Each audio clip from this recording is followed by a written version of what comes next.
საკალათბურთო სუპერლიგის მე-9 ტურის პირველ შეხვედრაში ქუთაისმა საკუთარ მოედანზე ბათუმს უმასპინძლა და ბევრისთვის მოულოდნელად აჭარლებთან 6 ქულის ხვაობით დამარცხდა. შეხვედრა ნელ ტემპში დაიწყო და საწყისი 2 წუთი ისე მიილია ანგარიში არ გახსნილა. მატჩის გარდამტეხი მომენტი მეორე პერიოდში დადგა. სტუმრებმა მოწინააღმდეგეს 8-0 გაქცევა მოუწყვეს და ამ თამაშში ყველაზე დიდი 11 ქულიანი სხვაობით დაწინაურდნენ. ქუთაისელთა ყველა მცდელობა დასწევდა მეტოქეს ანგარიში უშედეგოდ ფარდებოდა. ბათუმელ კალათბურთელებს კი თამაშის მიწურულს უფრო მტკიცე ნერვები აღმოჩნდათ და აჭარელთა გამთამაშებლის ირაკლი მიქელაძის ზედიზედ 6 ზუსტი საჯარიმო სროლით ბათუმმა საბოლოოდ ანგარიშით 97-91 იმარჯვა. ბათუმელთა შემადგენლობაში საუკეთესო ბობჯენ იანგი იყო, რომელმაც 38 წუთში 27 ქულა და 5 მოხსნა დააგროვა. თამაშის შემდეგ ჩვენ სპეციალურ კორესპონდენტ სირმა ჭოლაძეს არაერთი მცდელობის მიუხედავად ორივე გუნდმა ინტერვიუზე უარი განუცხადა. ეს ფაქტი ეცნობა სუპერლიგის და კალათბურთის ფედერაციის ხელმძღვანელობას, რომელთა განცხადებით ორივე გუნდს სანქციები დაეკისრება. ტურის ცენტრალური შეხვედრა სპორტის სასახლეში გაიმართა, სადაც ერთმანეთს შინაგან საქმეთა სამინისტროს აკადემია და რუსთავი დაუპირისპირდა.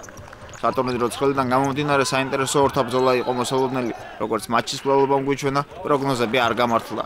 კოტე ტუღუში შეგირდები მთელი შეხვედრის განმავლობაში ლიდერობდნენ და 4-ვე მეოთხედის მოგების შემდეგ მთლიანობაში მეტოქე 20 ქულის სხვაობით 94-74 დაამარცხეს. ამ შეხვედრაში ყველაზე შედეგიანები რუსთავის ცენტრალური თავდამსხმელი აკაკი დვალიშვილი და შინაგან საქმეთა სამინისტროს აკადემიას მძიმე ფორვარდი ნიკა მეტრეველი იყვნენ, რომელთაც 21-21 ქულა დააგროვეს. დვალიშვილმა აღნიშნულ ქულებს 18 მოხსნა შემატა და ორმაგი დუბლიც გაიფორმა. რა თქმა უნდა, ანგარიშის სხვაობა ნამდვილად არ ასახავს იმ სხვაობას, რომელიც ჩვენ ორ გუნდს შორის არის. რუსთავი ჩემპიონობისთვის იყო და რჩება ერთ-ერთ ძირითად პრეტენდენტად, ძალიან ძლიერი გუნდია, ძალიან კარგი მწვრთნელით. მე დარწმუნებული ვარ, რომ მიხეილ ბერუაშვილი უკაცრავად მოახერხებს და ამ გუნდს ისე შეკრავს და ისე მოამზადებს პლეი-ოფისთვის და თუნდაც შემდეგი თამაშისთვის, რომ სულ სხვა გუნდს ვიხილავთ. წარმატებას უსურვებ მე ამაში. კიდევ ერთხელ გავიმეორებ, რომ ჩემმა მოთამაშეებმა ჩვენ მოვემზადეთ, რა თქმა უნდა. ძალიან მნიშვნელოვანი თამაში იყო და რუსთავისთვის მოვემზადეთ და სწორედ ის, რაზეც ვივარჯიშეთ, რაზეც ვამზადებდით, ყველაფერი გადავიტანით დღეს მოედანზე, მაქსიმალურად გამოვიყენეთ. ყველაფერი წინ არის, რუსული ჩემპიონატი გველოდება, ამიტომ ვეცდებით გამოსწორდეს ის შეცდომები, რაც დღეს დაუშვით. წისვლისგან სხვანაირად არ გამოვა. მეორე წრის მეორე ტურის ბოლოს წინა შეხვედრაში ერთმანეთს ასპარეზობის ერთპიროვნული ლიდერი დინამო და ერთ-ერთი აუთსაიდერი მგზავრები არმია დაუპირისპირდნენ. ამ შეხვედრას ინტრიგას მატებდა ის ფაქტი, რომ პირველი წრის შემდეგ ორივე გუნდი 2-2 ლეგიონერით გაძლიერდა. დინამოს სერბი მარკო პოპოვიჩი და ამერიკელი გარიკ შერმანი შეუერთდნენ, ხოლო მგზავრები არმიას კი 2 ამერიკელი ტარიმ რაჰიმი და ადრიკ მაკკენი შეემატნენ.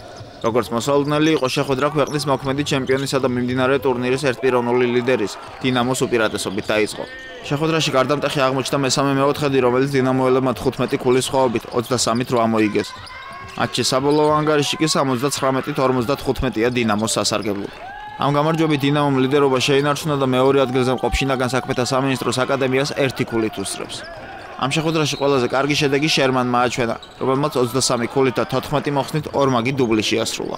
ჩვენთვის უცნობი იყო გაძლიერებული მგზავრების წინააღმდეგ თამაში და თამაშის განმავლობაში მოგვიწია კორექტირების შეტანა.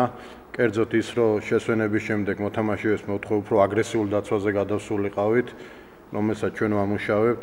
აქედან გამომდინარე, შედეგი ნორმალური არის, თუმცა რაღაც მომენტებში მაინც ვაძლევდით თავს მოდუნების საშუალებას და ვფიქრობ, ესეც გამოსასწორებელი არის. 23 დაკარგვა რო გექნება თამაში, რა მოგებაზია საუბარი. მით უმეტეს ამ უცხოელები ჯერ არ არიან ფორმაში და არც ველოდებოდი მაგათგან რაღაც განსაკუთრებულს. უბრალოდ ეგეთ წაგებასაც არ ველოდი, სიმართლე რო ვთქვა, იმიტომ რომ ერთი კვირის განმავლობაში ვემზადებოდი, თუმე არ ყოფილვართ იმ დონემდე მზად და მივიღეთ შედეგით.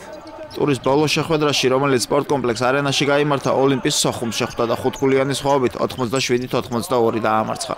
სატურნირო ცხრილის ზედა ნაწილი კი ასე გამოიყურება. პირველ ადგილზე 17 ქულით კვლავ დინამოა, მეორეზე 16 ქულით შინაგან საქმეთა სამინისტროს აკადემია, ხოლო მესამე ადგილს 15-15 ქულით რუსთავი და ქუთაისი ინაწილებენ.